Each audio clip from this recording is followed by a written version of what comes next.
Hey, all my Pilates instructors out there. I thought I'd do a video on programming your Pilates class that is suitable for pregnancy. I know we have all been there where you've mapped out this amazing class in your head, you've gone through it hundreds of times, rehearsed it in your mind, only for someone to rock up last minute to whisper in your ear, hey, I'm pregnant. I get it. Your mind's going, now I need to change my program.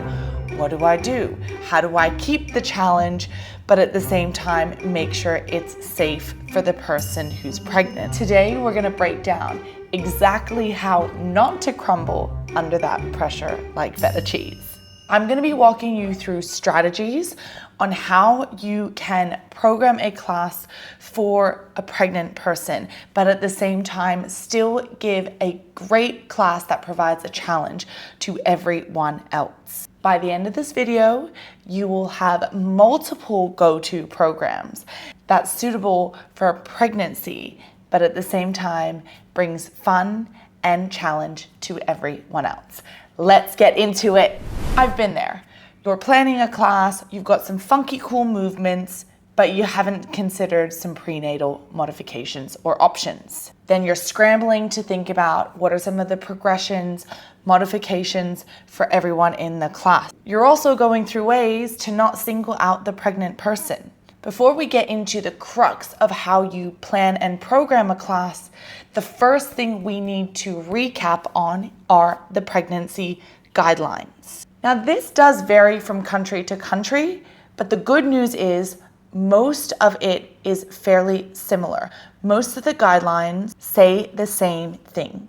Movement is great for pregnancy. Lucky for us, when working with healthy pregnant women, there's a few crucial pieces of information that we need to remember. And if we remember this, we program our classes around these key points, you will be solid and you will have that confidence to have that conversation and discussion with anyone who's pregnant who walks through the studio doors. Pregnant women are recommended to do about 30 minutes of moderate intensity exercise most days. When exercising, they should avoid lying on their back for long periods of time, and they shouldn't be lying on their belly after the first trimester.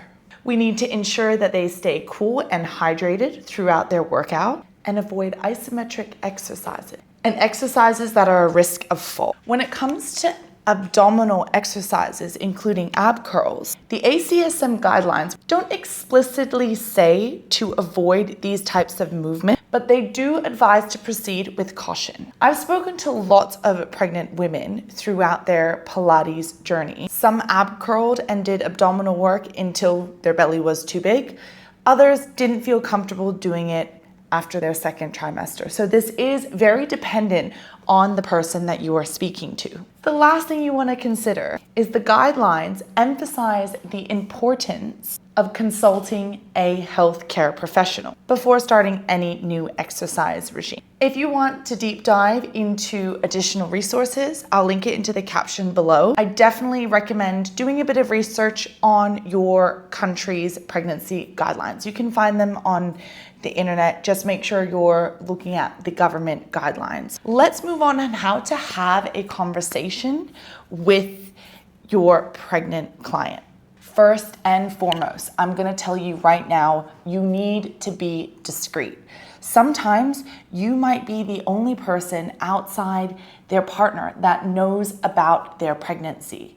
So it's important that you keep the conversation on the DL. Also, a lot of pregnant women don't want to be a burden in class, so they don't like to be called out in a group class. A good way to keep the conversation punchy is you can share guidelines, just those few bullet points of what they should and shouldn't be doing throughout the class.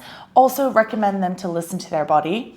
Another thing that I would ask is, how have they been going throughout their fitness journey? Have they just picked up Pilates? Have they been doing it for a while?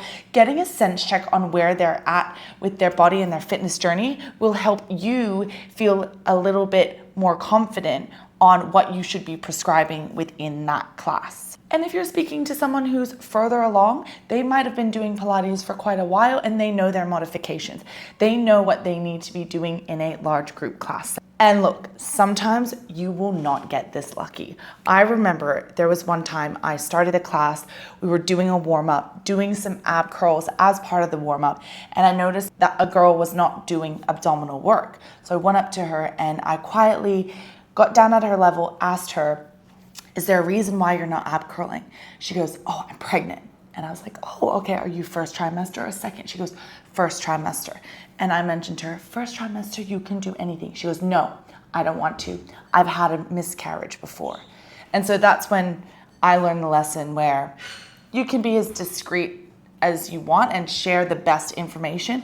But at the end of the day, people are going to decide what best suits their body. So I just kind of left her to modify and do things as she saw fit. And I still taught within the guidelines of your first trimester, which is basically you can do any sort of movement provided that the female feels confident in doing so. We also do have to remember we are in a large group class setting. So programming within the guidelines is basically what we should be doing. We shouldn't really be sacrificing the entire difficulty of the class for someone who is pregnant. But that's when we layer and we program in a smart way that challenges everyone. When it comes to programming, the best way is to just have a few programs in your back pocket ready to go that are within the parameters of these guidelines. Say you really do want to do footwork in your warm-up. You can prop your pregnant participant up using the extender. So place the extender against the shoulder block at an angle, get her to prop herself up, place her feet on the foot bar, and then you can go through your footwork sequence accordingly. I'd recommend planning your classes more so focused on strength rather than balance. We did speak about a risk of fall when it comes to working with your pregnant clients. So you do want to be mindful you're not programming exercises that challenge their balance too much. So just by shifting the focus to something that's a little bit more strength-based can challenge the entire room. If you want to program some lunge series, you can do that on the floor. If you do want to do it on more of an elevated surface, let's say on the extender, you can provide a pole as a prop for the pregnant woman to support her balance. That's something that you can do as well.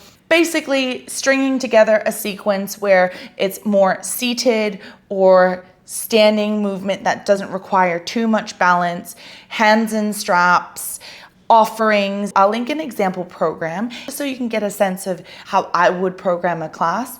Get creative. There are so many ways that you can challenge the room, but at the same time, give your pregnant client an amazing workout. Remember, you don't need a whole new class plan. You just need to think of some of the variations as you're programming the class and just have a few programs that you can pull out of your back pocket that you know like the back of your hand and deliver that in a class. No one would know that you're actually adapting your class provided that you keep those layers, keep those challenge in play throughout your class. That is what separates you from being an average instructor to a great instructor. If you want to learn more on how to be a better Pilates instructor, follow my channel. I post tips, conversations, and insights about the world of Pilates. I will see you soon.